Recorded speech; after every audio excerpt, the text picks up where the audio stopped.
Assalamualaikum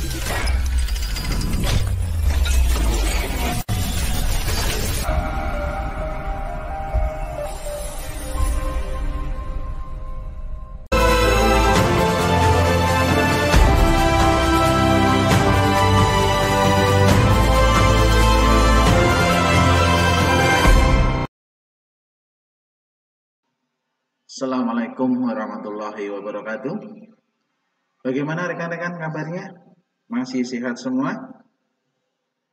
Oke, baik. Pada kesempatan kali ini saya akan mencoba untuk menggabungkan antara silinder tunggal dan silinder ganda. Ada dua silinder yang nanti akan dioperasikan menggunakan satu tombol.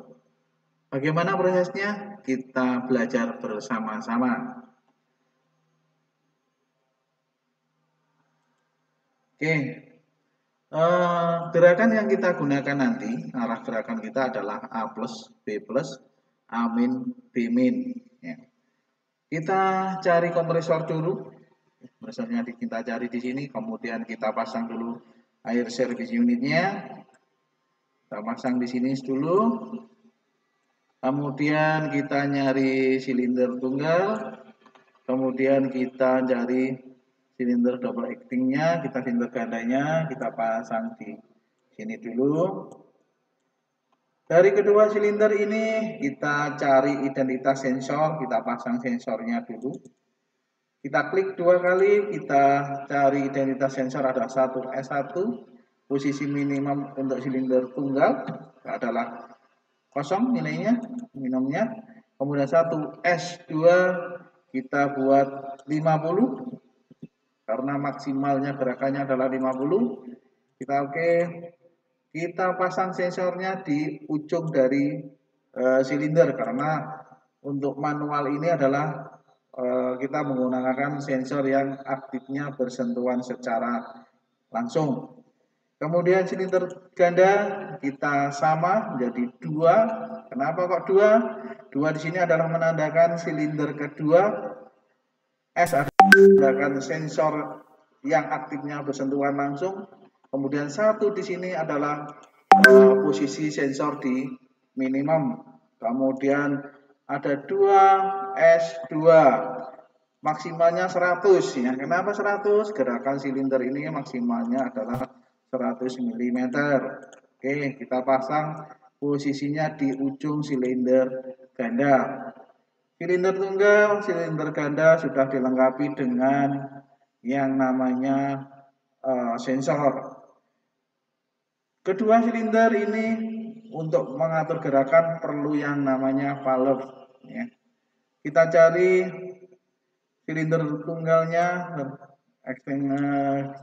singlenya kita menggunakan 3/2. Sedangkan untuk yang ganda kita menggunakan 5/2.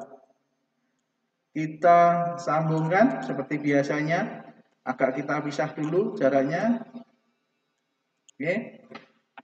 Kemudian kita pasang kedua-duanya menggunakan sensor gerakannya. Ya.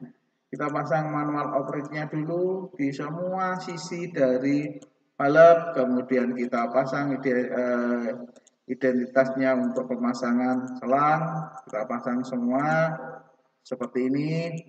Yang ini juga sama, manual output kita tentukan dulu, kita pasang dulu, kemudian inputan 14 dan inputan 12 kita pasang. Nah, setelah ini kita perlu yang namanya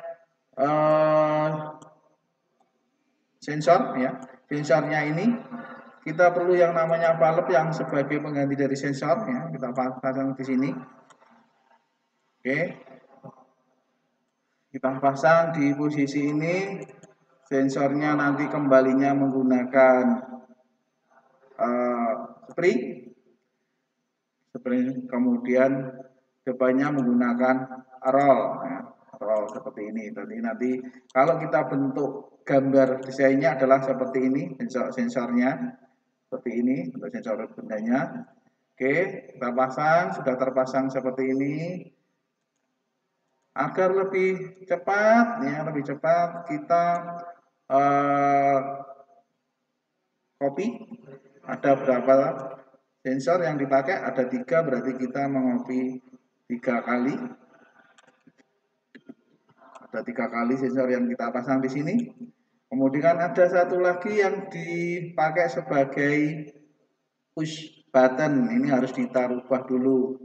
Kita bukan menggunakan roll, tetapi menggunakan push button seperti ini. Oke. Baik, kita sambungkan ya, kita sambungkan dari yang paling kanan, kita sambungkan di air service unit. Kemudian kita juga merubah gerakan ya, nanti gerakannya kita geser dulu. Oke, seperti ini kita sambungkan angka 1 menuju jalur utama dari kompresor. Ini juga seperti itu. Baik, ini juga sama.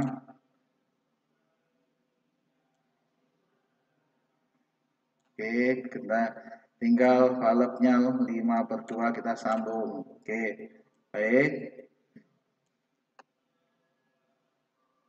Oke, kita yang dari tombol push button kita sambung ke valve-nya, dari valve menuju ke sensor. Kemudian kita pasang semuanya. Seperti ini.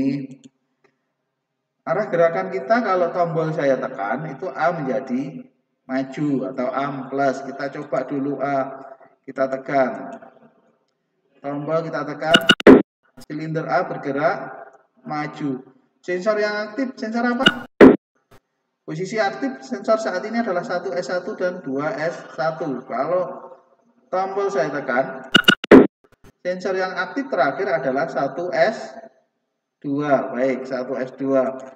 1S2 difungsikan untuk apa? Mengaktifkan silinder B untuk bergerak maju. Maka di sini saya kasih identitas 1S2. Oke. Kita coba lagi. Jalannya bagaimana? Kalau tombol ditekan, nah sudah maju semuanya. Kemudian gerakan ketiganya adalah apa? A mundur. Berarti 2S2 difungsikan untuk apa?